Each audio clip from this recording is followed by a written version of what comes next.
Euaoi. When Deal or No Deal first premiered on NBC back in 2005, the show was an instant success for the network, with the ratings typically averaging from 10 to 16 million viewers each episode in the first season. The gameplay involves the contestant having to choose one of 26 numbered briefcases at the start of the game. These cases, carried by 26 identically dressed female models, each hold a different cash amount from 1 cent to $1 million. Once the contestant chooses a case, the contestant's case is then brought onto the stage and placed on a podium before them and the host. In the first round, the contestant chooses 6 cases to eliminate from play, one at a time. Each case is opened as it's chosen and the amount inside is removed from the board. By opening the other cases, the player is eliminating all of the amounts that are not in their case. After the 6th pick, a cordless telephone on the podium rings and the host answers it to speak with the banker, visible as only a silhouette who sits in a skybox overlooking the studio. The banker's face is never seen and their voice is never heard. After the call ends, the host relays the banker's offer to buy the contestant's case. The contestant can accept the offer and end the game by saying deal and pressing a red button on the podium, or reject it by saying no deal and closing a hinged door over the button. Each time an offer is rejected, the contestant must play another round, eliminating progressively fewer cases. The final offer comes when there are only 2 cases left in play, the one originally chosen by the contestant and one other. If the contestant rejects the final offer, they may either keep the chosen case or trade it for the other. The contestant then receives the amount of money that is in the case. Think of this as like the Monty Hall problem, but on steroids. The show originally ran on NBC primetime for 4 seasons from 2005 to 2009, and following its cancellation after the 4th season, the show moved to syndicated television for 2 more years, where it was ultimately canceled again. The show was then revived again for CNBC in 2018 for only 1 season, and was then canceled for a 3rd time. Its success on NBC led to a lot of merchandise of the show being made, such as an arcade game, a board game, a card game, a DVD game, a handheld game, video games on various Nintendo consoles like the Game Boy Advance, the DS, and the Wii, a PC game, a plug-and-play TV game, a tabletop electronic game, a talking pass-and-play game, a video slot machine, and an online game for Facebook. Several US states even had some kind of deal or no deal scratch-off ticket, with the top prize determined by each lottery to the grand prize winner. Non-winning tickets may be used to enter a sweepstakes for a variety of prizes, including a chance to be on the game show. There's also the Deal or No Deal channel, which is a free or value-added channel dedicated to airing reruns of the NBC game show for free on either Plex, Pluto TV, or Zumo. If someone you know just feels like they need a continuous stream of Deal or No Deal being shown in order to properly function in society, then this channel is for you.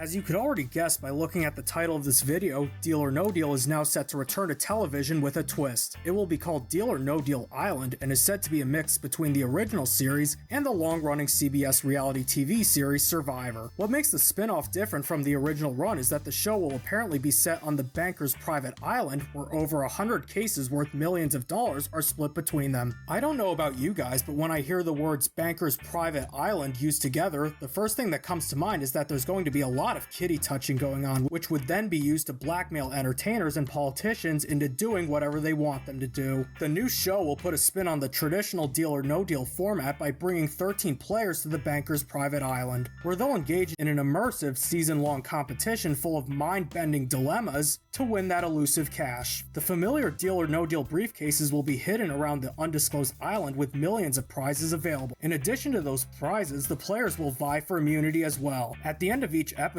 one player has to enter the temple, and no, I don't mean Olmec's temple, for a high-stakes game. The last player standing at the end of the season will have the opportunity to win the biggest prize in the show's history. So, much like Survivor, there's going to be a bunch of random shit hidden on the island, and every episode ends with a player getting booted. This show will be hosted by Magic Mike and True Blood star Joe Manganiello, while the original host, Howie Mandel, will serve as an executive producer for the series. The change in the host is due to the fact that Howie is a massive germaphobe, and having him be on an island full of sand, dirt, bugs, and other creatures would be way out of his comfort zone. Howie even admitted this himself in one of the promos.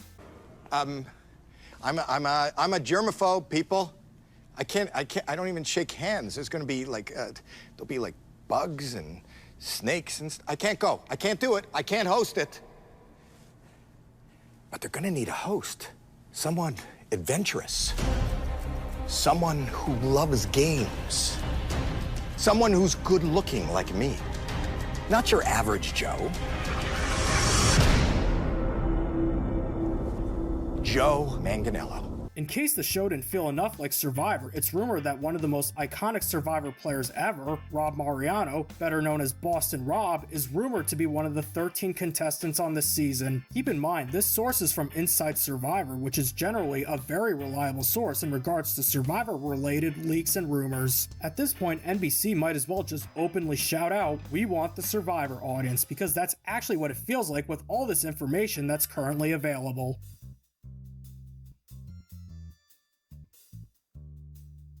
When I first heard about this show, I immediately thought that this was some kind of joke. Like, there's no way a TV executive would be dumb enough to even greenlight a concept like this in the first place. After seeing that this is not a joke, I'm not into some kind of fever dream and some executive at NBC actually greenlit this. This just made me wonder what the boardroom meeting was like when this show was being pitched. The person who pitched this must have been the most charismatic mofo on the planet. Like, this person was just overflowing and oozing with rizz out of every pore in his body. So much so that he could easily convince any married man to let them fuck their wives while they're watching, or convince Jeffrey Dahmer to go vegan. Either that, or the CEO of NBC was so drugged off his ass from all the excess narcotics he was able to buy since he no longer had to pay any writers, that he would happily greenlight anything that didn't involve writers. Those are the only two possible scenarios that I could think of that could lead to a show like this being greenlit in the first place. Another question I have is, how on earth did the idea of merging Deal or No Deal with Survivor even come into fruition? Did someone really just take a good look at the original Deal or No Deal and thought, you know what this show needs? A survival aspect. Or, you know, the NBC CEO was narking out so hard. If this reboot was made back in 2001 when the show was still ultra popular, this decision would have made more sense. But the show has since then drastically declined both ratings-wise and reception-wise. In fact, Survivor has fallen so far from grace in recent years that there's honestly a little part of me inside that thinks this show might be better than the new era of Survivor. Now the one question I have for Deal or No Deal Island is, would this game be longer than 26 days? What's even weirder is that Boston Rob is rumored to be competing on the show. I seriously want to know all the decisions being made that led to Boston Rob competing on the show. Did the NBC executives pay him a lot of money to be on the show? If so, how much drug money was the CEO willing to put aside in this stunt to try to win over the Survivor audience? If it wasn't a publicity stunt and Boston Rob actually auditioned to be on the show, what was he trying to get out of this? I have several questions. As for how I think the show is going to perform, I think the show is going to pull in a lot of viewers in the first few episodes, and then take a nosedive in ratings immediately after. I believe this to be the scenario because much like me, most other people will remember the show and be curious as to how the survival aspect would affect core Deal or No Deal gameplay, then realize that this is a really dumb idea and rightfully tune out after that. The only instance where I could see the show being consistent in its ratings is if the ratings itself were atrocious to begin with and stayed shitty throughout the entire run. I cannot picture a single outcome where the show is successful enough and ends up getting renewed past season 2, let alone getting renewed at all. So, what do you guys think? Do you think I'm wrong and this show will be successful? Would you watch this show once it airs? Feel free to leave your takes in the comments below, and I'll see you next time.